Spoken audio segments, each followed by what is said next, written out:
Ladies and gentlemen, it's championship week. It is time to win our fantasy leagues. And of course, myself, Andrew Cooper, Gary Haddow in spirit, and of course, Britt Flynn. We are here to help you win those championships. Britt, Coop, how we doing? I'm ready so to on go. On the besties, we all talked at the same time on the besties, and on this one, no one says anything. Perfect. Britt, why don't you tell us how you're doing? Love it. I'm so good. I'm so ready to talk about this. I'm fired up. I'm really bummed that there wasn't any football tonight because I'm so ready to get this week started and kicked off. And of course, you got to wait. So, but I'm ready to talk about it. There's football, but it's that amateur football stuff, the Mayo Bowl and all that type of stuff. Yeah, college football's fun. Oh, that was disgusting. I like, yeah, that was a crime. That was assault. I mean, Did you see he hit him with a bucket too. It was double assault. Did you see the dudes in the booth dunking their Oreos in the mayo? No. Yes, that should be an arrestable offense. That's so makes no sense at all. No, really, that's so gross. Big time gross. No, people should be like excommunicated for that. Like, Dude, I like mayo. Like, I like mayo in the proper applications, right? Like on sandwiches, and kind of that's about it. Like, I'm not dipping anything in there. I guess if I'm in Canada, maybe I'll dip fries in there or do whatever they do, but I usually play by the rules, I love mayo, but dip no. Like on a sandwich, in like egg salad or like, tuna or whatever. Like outside of that, no, absolutely not. Like I could not eat it straight. Like no, that's just gross. This is not what we do for your hair around here. If I had some, I'd let you know. Just put it in that beard. That coach's hair is gonna be shining tomorrow. He's gonna be looking fire. Yep. The old Cooper Cup beard, which by the way will be gone after the first of the year. Oh, I told Erin she didn't say anything directly, but looks were made. You can read you can read their eyes. I'm a man, so I'm not going to pretend like I know everything by just reading her eyes, but I could tell. So you proved to everyone that you could do it, though, and it does. I mean, it looks just like Cooper Cup's. So, like 14-year-old Kevin would be super proud because never thought I'd be able to grow a beard, considering I have like almost no arm hair. Like I'm not even kidding. Like I was like, is this going to happen for me or what? What's going on? You made it happen. Made it happen, Captain. Let's talk about some players here that we trust, some captains, if we will. So players that we trust for week 17, likely your championship week, some semifinals out there in those leagues that you really need to talk to your commissioner about for running championships in week 18, as Coop always says. So let's go to Britt. Let's talk about a player that we absolutely trust. And it's funny, looking through this list of players that we're going to talk about tonight, not a lot of heavy hitters from a lot of big teams. I mean, one or two, but some basement type, some teams here that we're trusting some of these players on for championship week. We're still going to talk about one of them, Britt. Yeah, it's my player that I trust is Amon-Ra St. Brown. I was very high on him going into the season. I thought that the slot role in Detroit was going to be perfect for Jared Goff and his ADOT, but last week he had me worried with Tim Boyle under center. This dude's quarterback proof. He went 9 for 90 and a touchdown with Tim freaking Boyle as quarterback. He's had a 33.6% target share. Thank you, Kevin and Data Barrage, for that stat. Over the past 4 games, he's caught 3 touchdowns in that span. He faced Byron Murphy a couple weeks ago, and he torched him. He had another 8 receptions, 90 yards, and a touchdown in that game. And this week he's facing Ugo Amadi of Seattle. Amadi has a PFF grade of 42.6, which is not great. Not what you want to see in your quarterback or cornerback. My bad. So yeah, I'm not going to make the mistake of benching him again. I'm going all in on him. Yeah, with Amon-Ra St. Brown, you can essentially trace it back, the success at least, to 2 things, right? The one that people seem to be latching onto is that DeAndre Swift and TJ Hawkinson are out. But for me, it was more the shift in how they're using him, right? So if you go back and look at the beginning of the season, he played less than 10 snaps a game out wide. So we're talking in the slot is where he lived, right? And that's what, we thought he was going to be. But what was happening is he was playing in the slot in 3 wide receiver sets. When they were going to 2 wide receivers, he was coming out of the game. They were using Cephas, they were using Khalif Raymond, they're using Trinity Benson, weirdos, doesn't matter. All of a sudden, week 12, they decided, okay, this guy, let's see what he can do as a full-time player. And he was playing in the slot and then going out wide. He played 32 snaps in the slot, but played 12 out wide. Since then, he's played 22, 17, 12, and 18 snaps out wide. And in those games where he's had the most success, that's been the formula. So for me, I didn't like him when he was a slot-only guy like Cole Beasley is. Like last year, that's how they used CeeDee Lamb, and that's why he wasn't as good as he is this year, right? So as soon as they made that change, I was on – Amon-Ra was the guy I was adding everywhere, because that's the difference between getting, 4 or 5 targets versus getting 7 or 8, and that does make a huge difference. So, Amon-Ra, I trust him, Britt, and I didn't before. Yeah, I didn't either.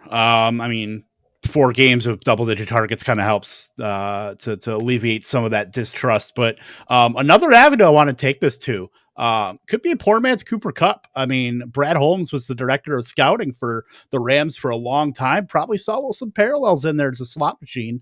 That's pretty much how he's operated right now. And on a team that's, as Coop would love to say, the ghost ship that's sailing nowhere. I mean, he's has 3 touchdowns the last 4 games. Yeah. So, already the greatest 4th round receiver in NFL history, fantasy wise. So yeah, absolutely on the trust train with Amon-Ra St. Brown. Everybody looked at that Seattle matchup. Everybody's just pegging Seattle, but Detroit, it's been absolutely competitive with HCDC, MCDC, Motor City Dan Campbell. So roll him out on Amon-Ra St. Brown. I think he's in my top 14 this week as far as wide receivers. I mean, we were looking at guys like Khalif Raymond and Josh Reynolds and all this, but maybe being that kind of top receiver beginning of the year, and in the middle of the year they went out and got Josh Reynolds after his release from the Titans. But it's been Amon-Ra St. Brown and just ride the wave. And who knows, he could have a place in this Lions offense once they start getting more talent, which clearly they're going to have as they're going to be picking in the top, 5, 6 picks. Right. And that's where I'm at. And I just want to make sure to be clear to, anyone that follows me and has been following my takes on the situation is that you kind of have to separate your redraft takes from your dynasty takes. And you also need to adjust your redraft takes and dynasty takes as you go along. Right. So for me, I didn't like him in redraft or dynasty. I now do like him in redraft. I like him for the end of the year this year because they don't have anybody else and because he's playing that role. In dynasty, I'm not quite sold because this team has the worst wide receiver group in the league. I mean, can you guys think of a team that has worse wide receivers right now than this team? I don't think there is one. So maybe there's but Jacksonville has Marvin Jones, DJ Chark. Like I would definitely rather have them than Amon-Ra St. Brown and Khalif Raymond, Well, I was thinking like healthy people. Oh, I guess, yeah, healthy, they don't have Chenault either, but still, I'd rather have Marvin Jones than Amon-Ra St. Brown. 100% I would. Like Marvin Jones on this Lions team would be doing better than Amon-Ra St. Brown is. I'm 100% convinced of that. So for me, I look at this team and there's no question they bring in more wide receivers. It's only a matter of when, not if, right? Like they're not just going to be like, oh, we got our guy. It's this guy, right? They need to have more than him. They need a split end. They need either a slot guy or a flanker. If he's going to play flanker, they need a slot guy, right? Like who are the other wide receivers that are going to be with this team moving forward that are on the team now? If they're not going to bring people in, right? 0. There's no way. Josh Reynolds. I mean, it's like, yeah, they have to. They're set up that way, which is fine. Amon-Ra could carve out a role. I'm just saying, be wary of that in dynasty. In redraft, trust him 100% all the way the rest of the season. So is it fair to say that in redraft that new information has come to light? I've got information, man. New shit has come to light. I think that's fair to say. The dude has spoken. The dude has spoken. For amount of the Lions receivers that are going to make it, past this year, market 0. Market 0, dude. I mean, maybe Amon-Ra though. I mean, I feel like he's carved himself out a role. It's just what that role will be because we've seen it before with other teams where it was like, yeah, Keelan Cole had a very similar run, a bunch of 100-yard games, right, on the Jaguars. And then when they brought in just a couple guys, right, like Chark and whoever else, now all of a sudden he wasn't good. So just keep that in mind. Yep, for sure.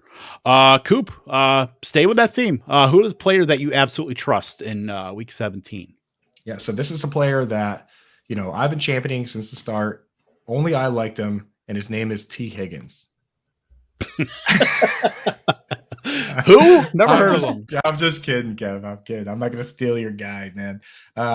So this week, I'm trusting a guy that a lot of people are going to find difficult to trust, but I trust him implicitly in this given week, and that's Hunter Henry. Last week, he went out, did very little, but at the same time, he still ran the second most routes behind Jacoby Myers. It's just Matt Milano, Jordan Poyer, like these guys are brutal for the tight end.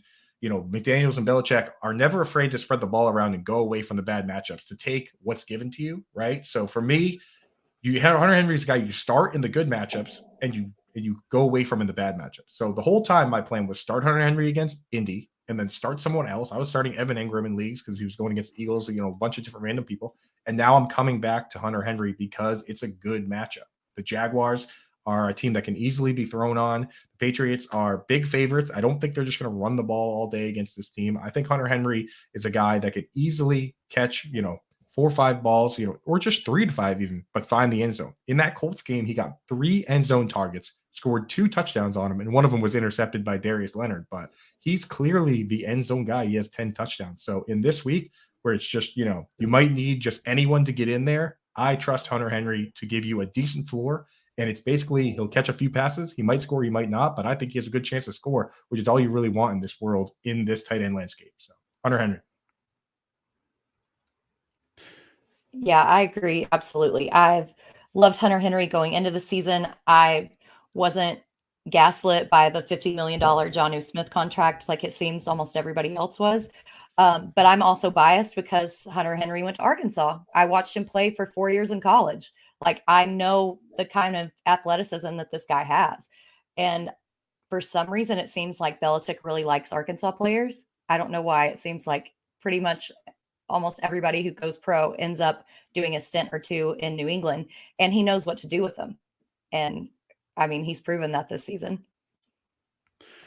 Yeah, Hunter Henry hasn't been quite where Robert Tonyan was last year, but he's pretty touchdown dependent, but still, you'll take that out of a fantasy tight end. As long as he's producing, and Jonnu Smith is just absolutely vaporized by this offense. The dude's running like 6 or 7 pass routes a game. They typically run about between 30 to 35 pass routes on a given week. They're running the ball a lot, but Hunter Henry's running about 80% of the routes regularly. So that's what you want out of a tight end, even from someone that is touchdown dependent.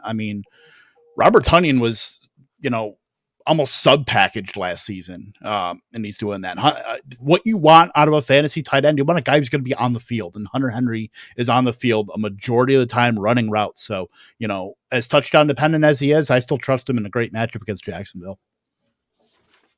And I know what you're saying, Britt, that Belichick does seem to have his schools that he leans on. And it's not just, obviously we have a lot of Alabama players, right? Because he's friends with Saban, but you'll notice if there's a lot of guys from Rutgers, for instance, I don't think anybody has more Rutgers players than we do. So we have a ton of Florida players for a long time there. So he does have his avenues that he leans on. Maybe it's because it's a similar offense, maybe because he trusts some people within the organization. I know he liked Urban Meyer and Nick Saban, so maybe he's got somebody down there with the Arkansas organization that he's tight with, and he trusts their opinion, so it could be that. Well, after Brett Bielema got fired from Arkansas, he ended up going and I think working as either special teams or defensive line or something. Anyway, he was a coach within that organization after he left Arkansas. So that's puzzling too. I think that they had some unspoken ties.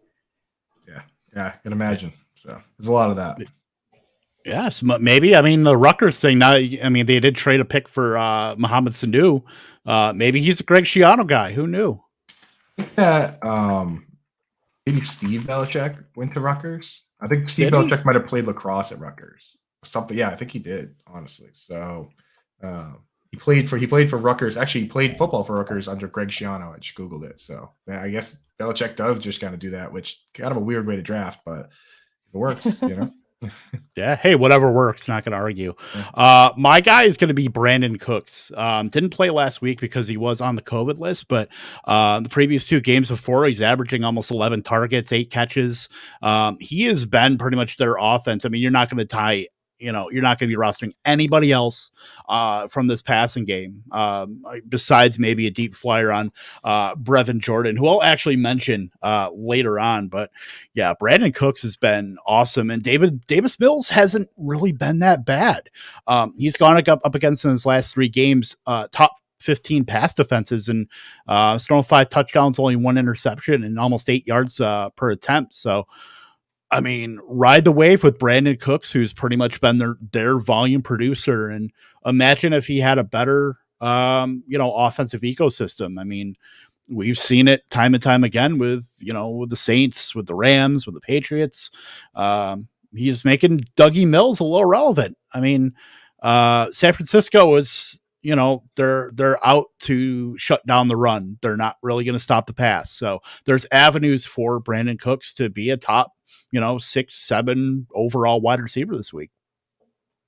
Yeah, Brandon Cooks has just always been that kind of guy that it just seems like when he gets his matchup, he makes it work. And like the quarterback looks over and sees it, and that those plays are bound to happen once or twice during the game, Not to mention his ability to scramble around after the game. Like imagine Brandon Cooks with somebody like a Russell Wilson when it's working, you know what I mean? Or Patrick Mahomes, like these quarterbacks that they'll like close your eyes and chuck it down there to your guy. Like he's one of those guys that doesn't give up on the play, where last week, at least, I saw a number of plays where certain players were just not coming back over to get involved in the play. One guy that drives me nuts with it is Ezekiel Elliott. Like you'll watch him, he'll kind of run over to his side of the field, and then he just stops. He doesn't come back and try and get open when Dak is scrambling around. Like Brandon Cooks is never going to be that guy. Like he is always out there running around trying to make the play until the play's over, which, that's how he gets these big 40-yard chunk plays sometimes. So Brandon Cooks is a guy that you can trust him to do that at least once, and trust him to have a bunch of plays drawn up for him because he's the only good player on that team,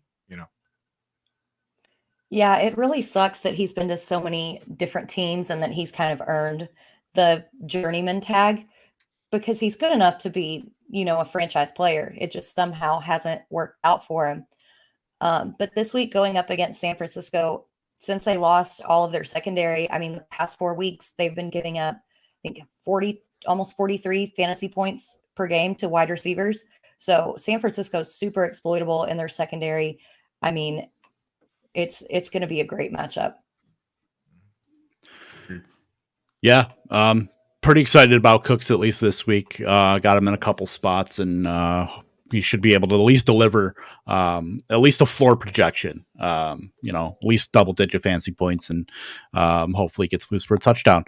Now, Gary isn't here, but I know he talked about the players that he would be trusting, and that would be the backfield in San Francisco.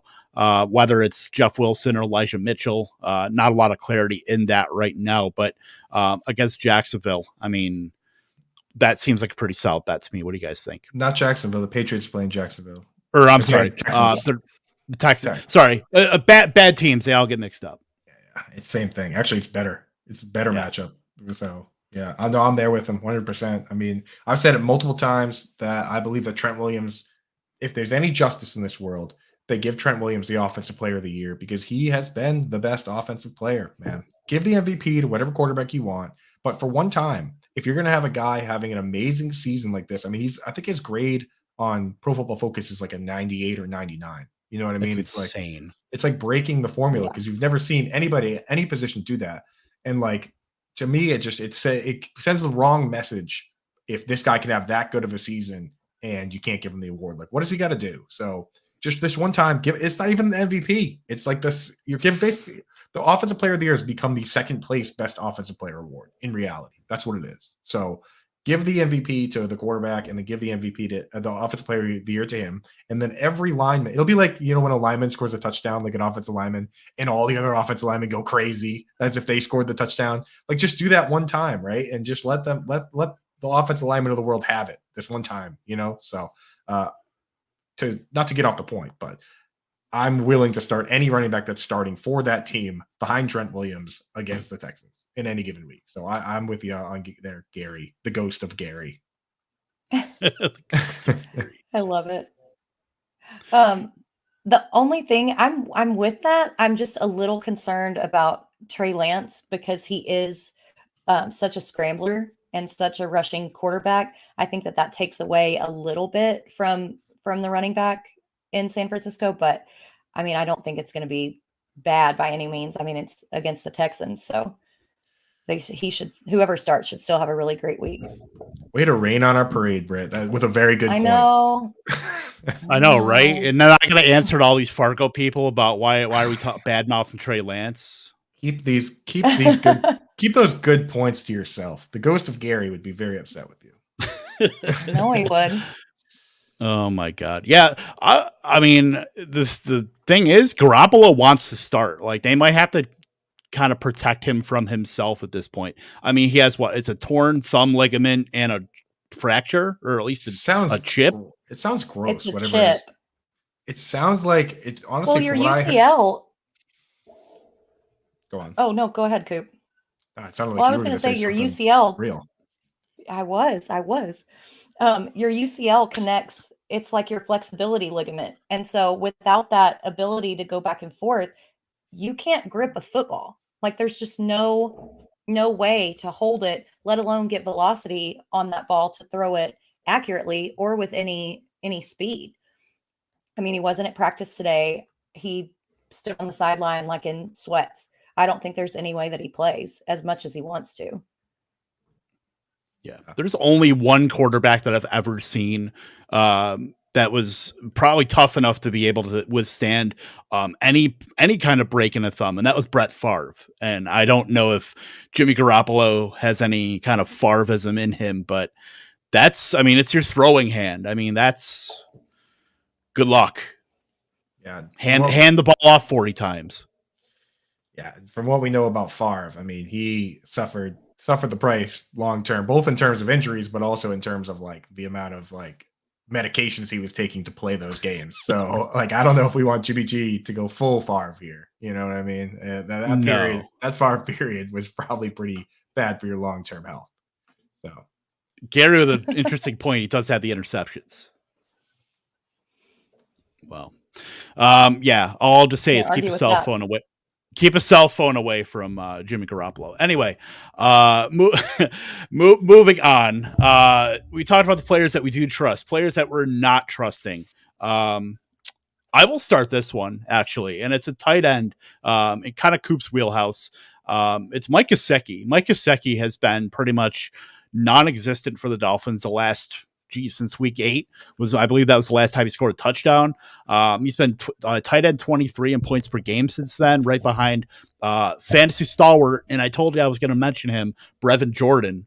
In his offense, he's still running routes, but he's fallen well behind Jalen Waddle and even Devontae Parker. And then, the Dolphins love to run those little Isaiah Fords, Albert Wilsons, and one or both of them love to get 6-7 targets and kind of zap somebody out of that offense, and lately it's been Gaseki. So I actually dropped him for Gerald Everett this week in my championship in the one league that I desperately want to win.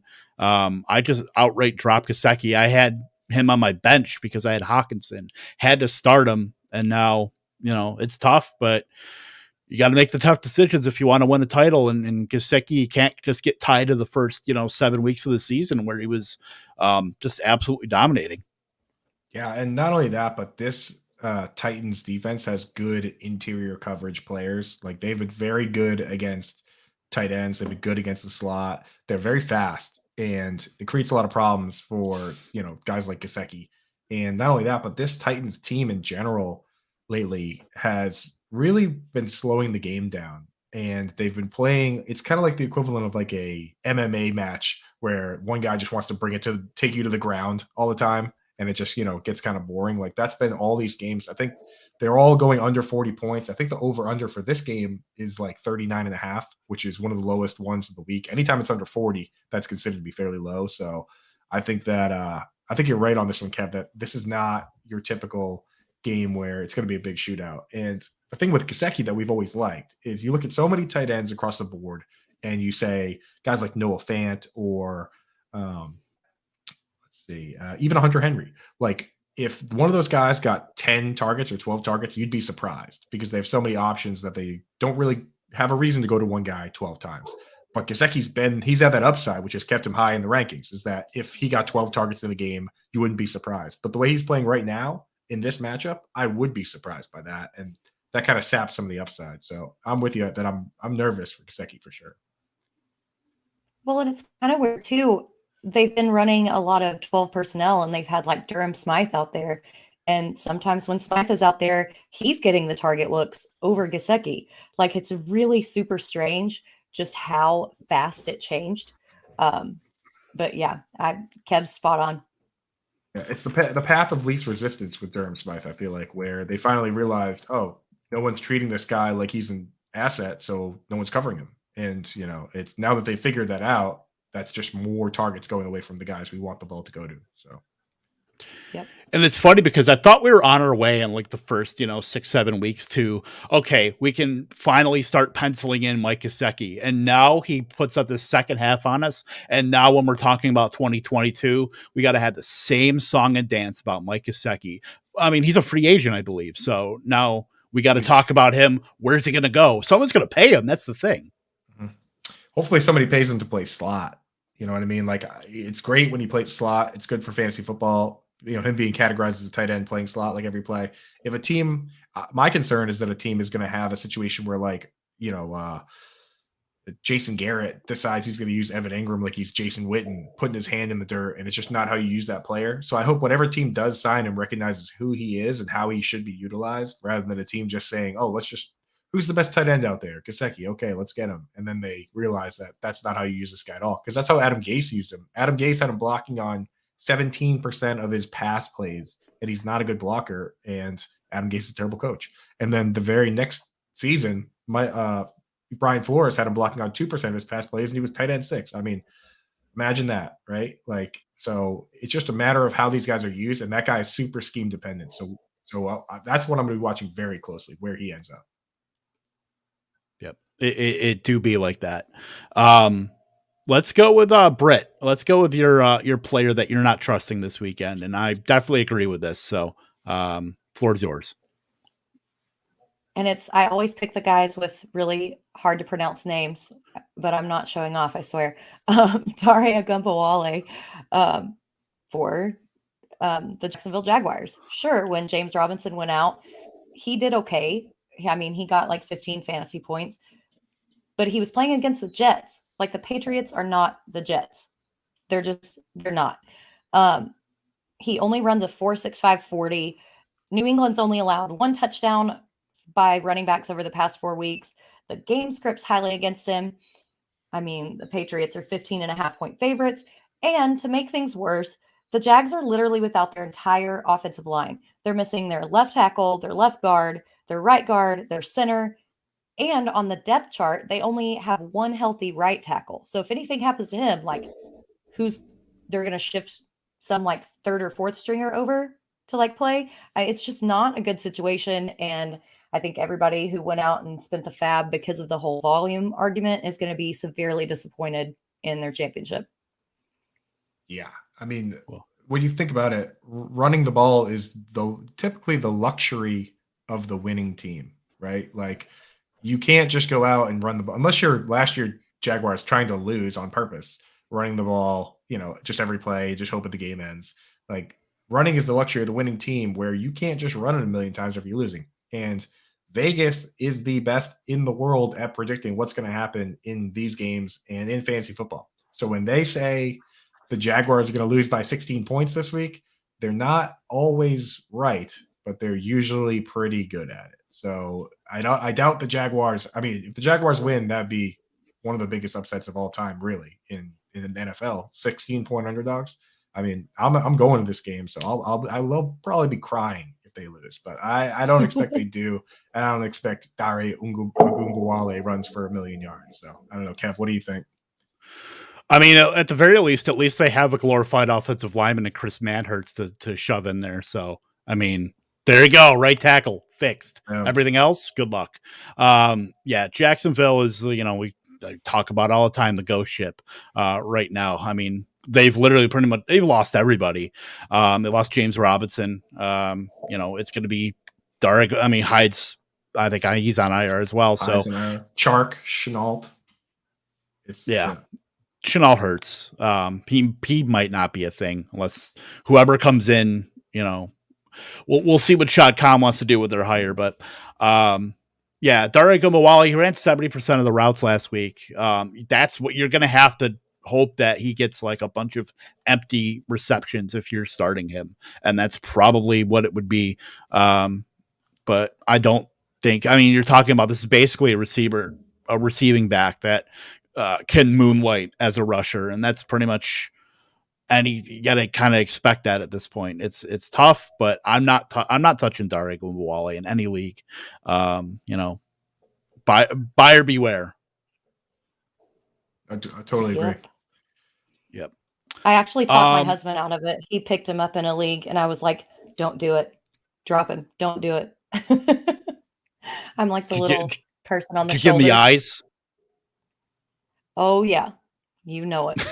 That was kind of what our anniversary was about yesterday, was just like half lunch and wine, and then half talking fantasy football and me telling him who not to play. It was very romantic. Awesome. Yes, that is how all relationships should be. So all right, so Coop, who you got, buddy? Who do I have? This guys we don't trust. So a guy that I don't trust this week, and this is coming from a place of he could actually have a decent game, but I can't guarantee it, and I definitely wouldn't advise my followers to just trust him if there's other options out there, and that's Dalton Schultz, which a lot of people are going to look at that and be like, "What are you talking about, bruh?" Like, he's got all these. That's pretty much what I got on Reddit when I said that, but he's pretty much got all these targets in all these weeks. But the problem here is that the Cardinals have a couple players, specifically Isaiah Simmons, that you can put this guy on anyone and just take them away if you want to. He's done that all year. I mean, Kev, you saw it firsthand with your Packers. He was lining up on Aaron Jones because, they didn't have a tight end at the time. He was shadowing Aaron Jones all the way out wide. And there was one where Aaron Jones ran just a straight fade, and this guy was running step for step with him and broke up the pass. And Aaron Jones made a great effort on the ball, and he broke it up. And I was like, wow, this guy can cover whoever. So the question really is, he's studded. When they played the Cardinals, when they played the Lions, they didn't have Hawkinson, so they put him on Amon-Ra St. Brown. ARSB only had one catch against him. Most of the other catches came against other people. So this guy, they can decide to just take Dalton Schultz away if they want, and that's what scares me. There is a possibility, though, that they put him on Zeke, they put him on CeeDee Lamb at times, and then Schultz can have a good day. But that's what makes this so hard, is that if I knew what the defense was going to do, I'd be an offensive coordinator. Or if I knew the outcome of these football games already, I'd be on an island somewhere with a little umbrella in my drink. So all I could do is look at what the matchups might be and tell you what I think might happen, and this is a concern. So that's what I'm saying, is that I don't trust him, because this guy, if they truly want to, they can just put him on Dalton Schultz, and the Cowboys will do what Bill Belichick did last week and just say, hey, they want to use their assets that way, that's fine. We'll go elsewhere, and it's good for the Cowboys, but it's bad for Dalton Schultz. Yeah, it's kind of, since Gallup came back from injury, Schultz has been really up and down as far as fantasy production goes. I mean, he's still been out there making blocks when he needs to make blocks. He's still being a good football player, but I mean, you're exactly right. Depending on how they want to cover the offense, it can literally go to anyone. I mean, look at CeeDee Lamb last week. Even against the Washington football team, he was the only one without a touchdown, and that's arguably one of their weaker spots. It's so up in the air because there are so many great pass catchers on this offense, and in the tight end position especially, it's so up and down. If you don't have one of those top dudes, it's always a coin flip. Yeah. And I mean, if you don't have one of those top dudes, I mean, if you've had Dalton Schultz, you're probably starting him and just hoping and praying that he scores a touchdown. I mean, he's been really good the last 2 weeks.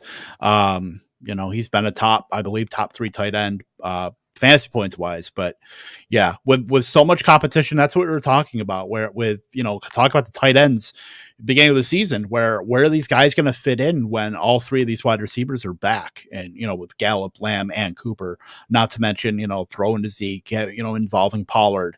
Where does this tight end fit? I mean, Dalton Schultz, I would consider way more of a thing than anybody realized, especially in the beginning part of the season when Jarwin went down. I mean, long term, it's looking like it's going to be Schultz at least for the next little bit here, but yeah, it's still very dicey. That's what you get for having a tight end that's not one of the elite guys.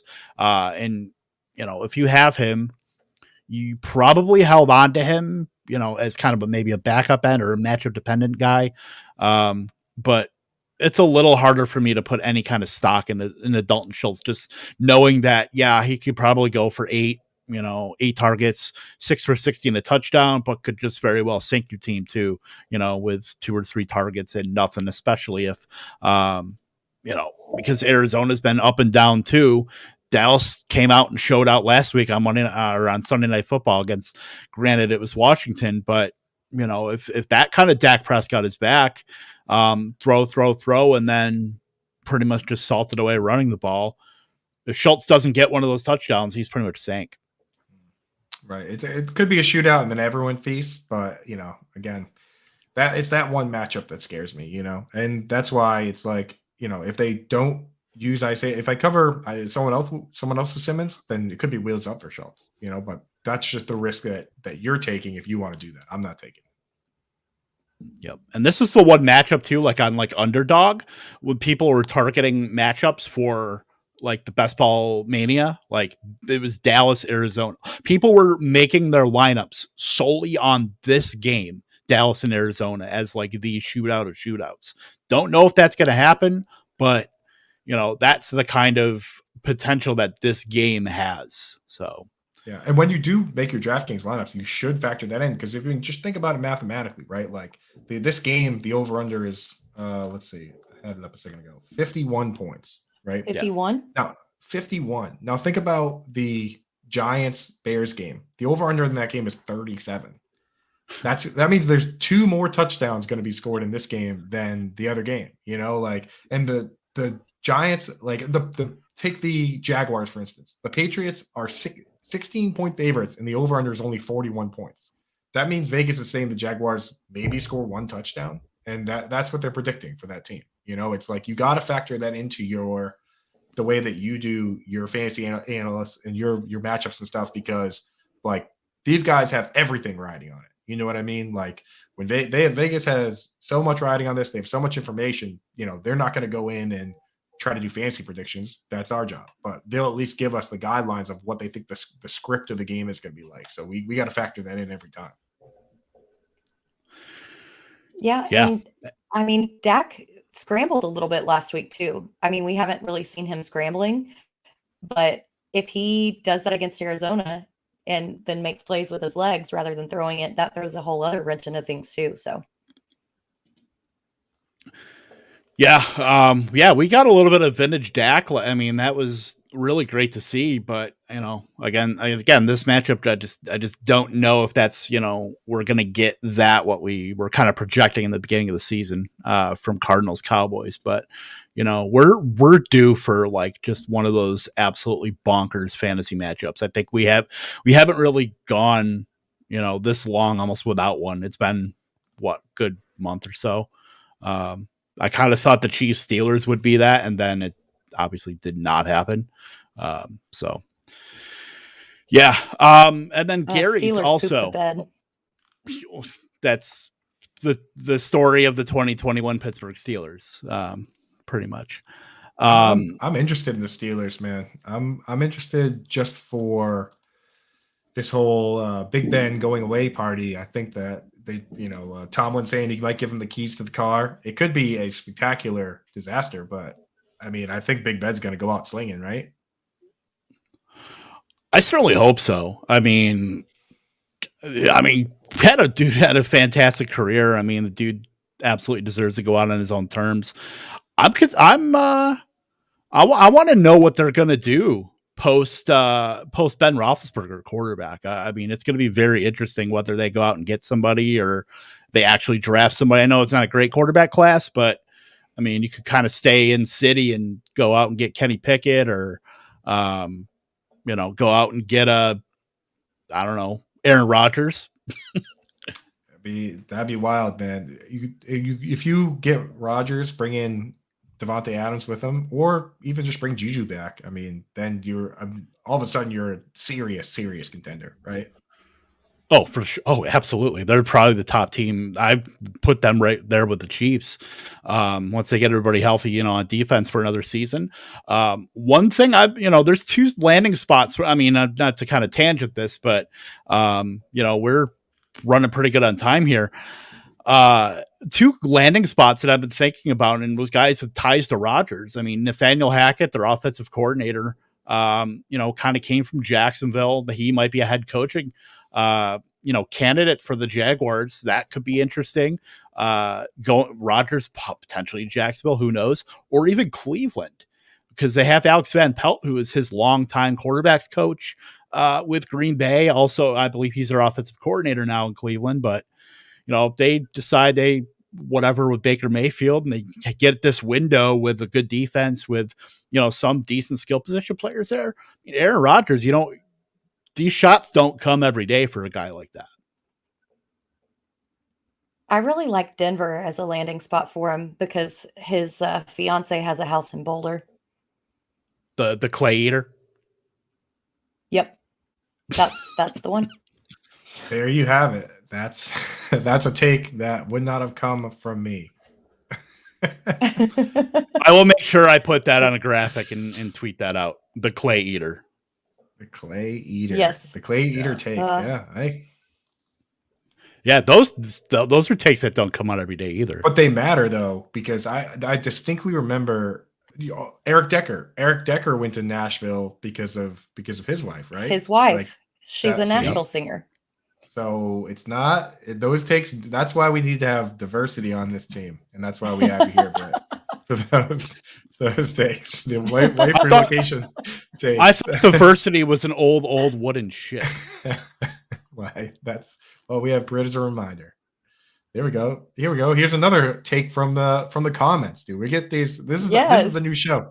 This is now lightning round hosted by TMZ. Yeah, we need to have Billy Burns on too. Yeah, Sierra Business, Billy Bush, NYC, whatever his name. Russ to the Giants. Look at that. Make it happen. Right. Honestly, worth the Giants on his short list too. So that even makes more sense now because it was Chicago, the Giants, and New Orleans. Yeah, I mean all three are feasible. That makes sense. I mean, can't they get out of Taysom Hill each step of each year?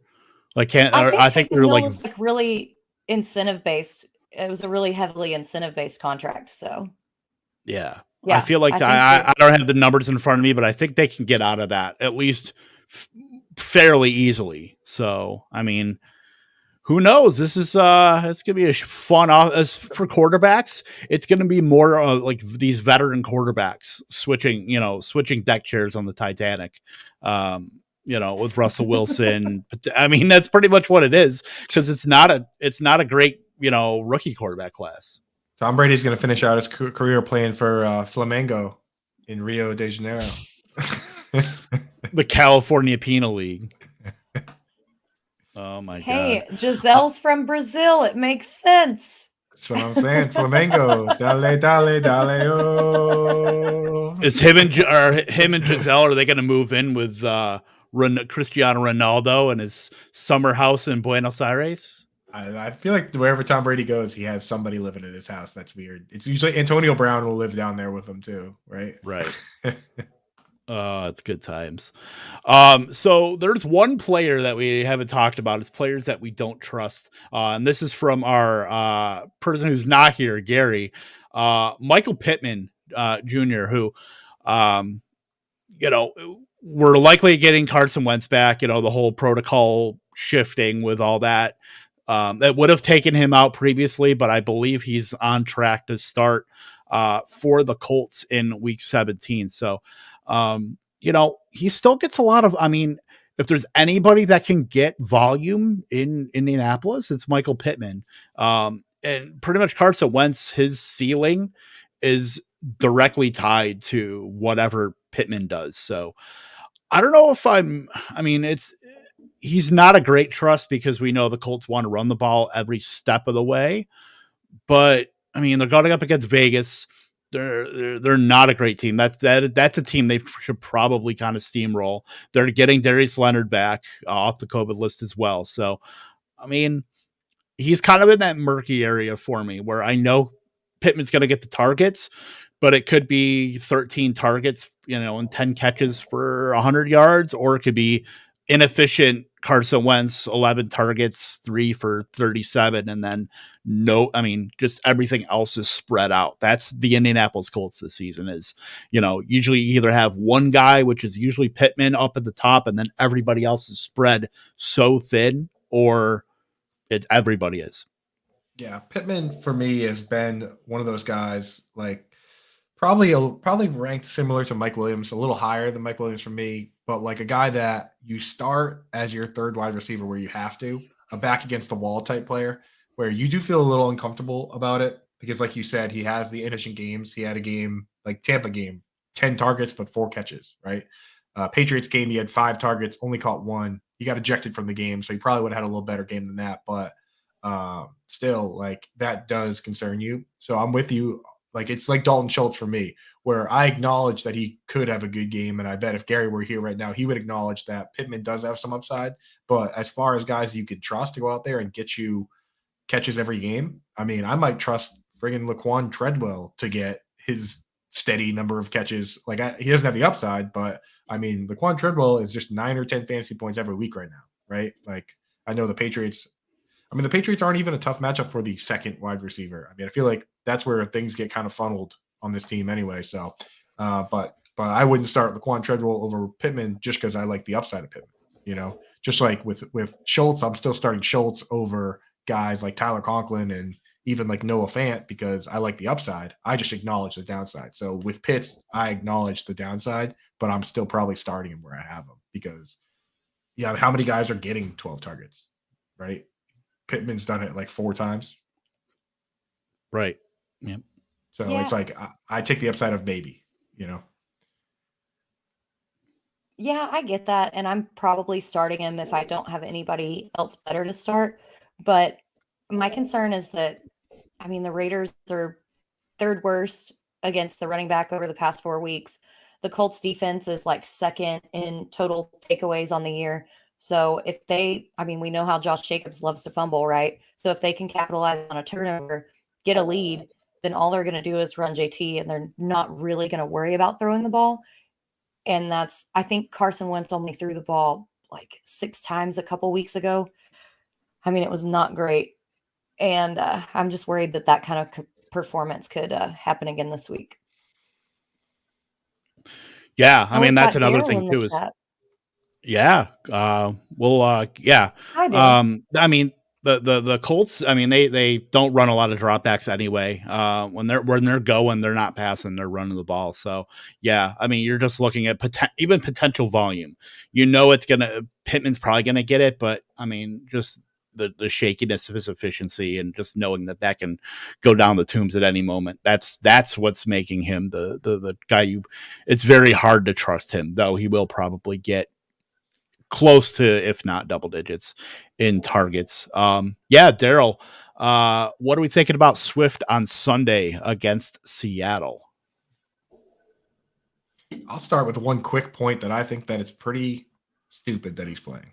And I know that they said all the right things. Dan Campbell saying, these guys are football players, and Deandre Swift saying, I play football. That's what I was put on the earth to do. But then Swift said, I'm not 100% yet. He says, it's getting better. And I'm like, what?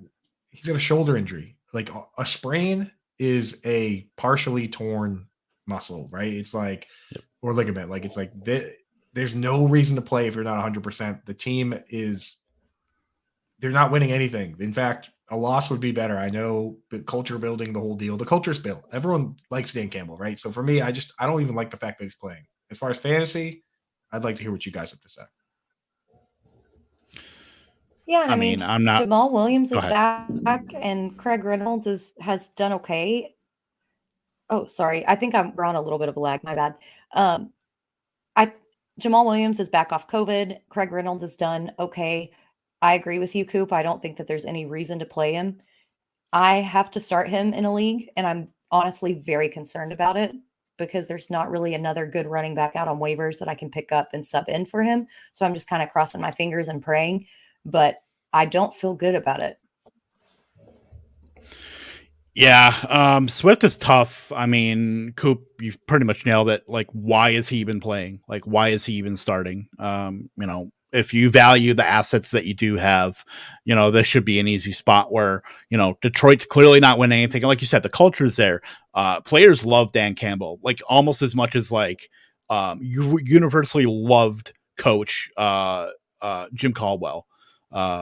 So, I mean, yeah, I don't know why DeAndre Swift is playing, but if he is, you're probably just expecting like low end RB2 stuff. He's probably going to get the bulk of the carries there. But Jamal Williams is going to mix in.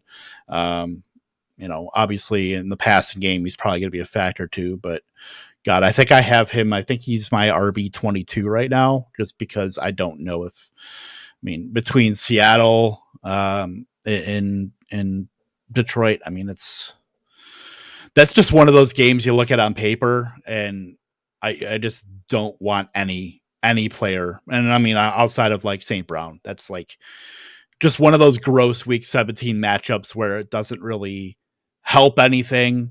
It doesn't, nobody's going out of their way to watch this game. It's just a game that if you didn't already know that they were playing, you wouldn't believe it actually happened.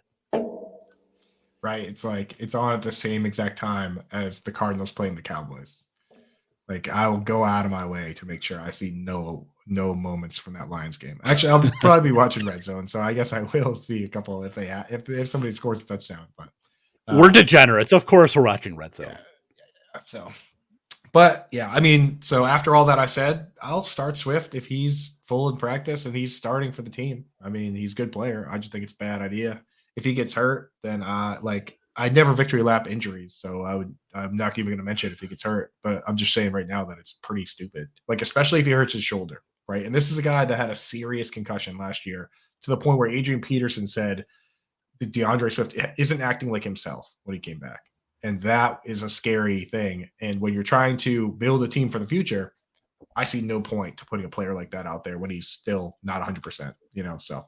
That's my take on that. And, some people say it's wrong, and they have their right to say that because Dan Campbell says it's wrong and he's the coach of the team. So it's, that's how it goes in sports. Everyone's going to have an opinion. I just think it's a little bit reckless when you have all these other running backs that can help you lose this game that you're going to lose anyway. Like, they'll do a just fine job losing with Jamar Jefferson and, Jamal Williams as they will with Swift. So that's where I'm at with that. Yeah, and this is interesting too because this is actually, this is I didn't think this would actually be a decision that people would need to make in 2021. But Rashad Penny versus DeAndre Swift, I think I would probably rather have Rashad Penny, honestly. Right, because no one's like the whole thing of like, oh, get him out there and he's a gamer that's going to play. If he plays 10 snaps, everyone's going to say, you know what, good for him to come back and play. Like there's no reason for him to play 50. Even then, so you get your point across, he's here, he's playing. So I'm with Penny on that for sure. He played a ton of snaps. Penny, Kev, you're the data barrage guy. Give us some Penny data barrage. He was even getting 40% of the routes, besides what he was doing, rushing the ball. The dude might be a league winner. That's crazy to say, but the best ball teams that are way out of it are going to get that dose of Rashad Penny this week. And yeah, I love Penny. I'm in agreement with that. But going back to the injury part that Coop brought up, remember James Conner last year? I think it was last year, maybe the year before, but he had the same kind of injury, that sprained shoulder. And he rushed back too quickly when he wasn't 100%. He got hurt in like the first quarter of the game, and then he was out and didn't come back for another like 4 weeks. So if you're not 100% with a shoulder injury, especially as a running back, there's some real substantial risk that you're taking by putting him on the field. For sure. Yeah. I want to hear something crazy too. Remember, Rashad Penny's a free agent after this year too. So he has every right to play for a contract, whether it's from Seattle or some other team that needs a running back. So, I mean, this is a guy that was picked in the first round a few years ago. So he's come back, obviously Carson went down. They still have kind of, the ghost of DJ Dallas and Homer and whatnot, but Rashad Penny's been that dude. And, playing for money. I mean, what better motivator for a player outside of winning is there? Let me ask you guys, because I can't think of one. Can you remember any instances of a team that declined the 5th-year option so with the first round pick, you get a 5th-year option that you have to accept, you have to take it before the season even starts, right? Yeah. Can you guys remember any time a team declined a 5th-year option for a first-round pick and then signed him to a contract the following year? Because I can't think of one. I honestly can't, not off the top of my head. I'll have to check that out and see if that's really even a thing. I feel like it's kind of insulting to not accept it. So at that point, you're kind of already telling the guy he's probably gone. But I mean, that was what Trubisky had his declined. I believe, didn't Corey Davis have his decline too? He didn't obviously sign with the Jets, but he had his decline. Mike Williams was picked up. This is his 5th year. Evan Ingram's was picked up. Yeah, I mean, can't remember a whole lot. Sony Michel's was picked up and then they traded him. Then he traded, yeah. Yeah, but I can't. I don't think I remember that. So I think that is probably a pretty good indication that Penny's going somewhere else. Yeah, I would certainly say so. That's very interesting. So, yeah, we're at that hour mark. Unless you guys have anything else you want to rap about, we can hop on out of here. If anybody's still up in an hour and a half from now, I'm hosting on Sirius XM, Alarm After Hours. So tune in. I don't know what the channel number is, but just, we got all these smartphones and stuff nowadays. 87 or 210, depending off if it's serious. Thanks, Britt. 87 or 210 is where we're at. Me and John and Pemba talking football pretty exclusively. So tune in for that. Yeah, maybe you'll get a fun call. Sorry, we're running in a lag. It's all good. As long as you're still moving and stuff, we're good. The dog's using the Wi-Fi down there. They have to be. They've been howling, and there's been sirens and all kinds of stuff. So, they howl when they hear fire sirens, and they've been going off like this entire time. So something's going on. They're playing Nintendogs on the 3DS right now. Nintendogs. Yeah. There you go. Oh my God. So yeah, that's lightning round. You know what? Next week, we probably won't be going through much in the way of week 18.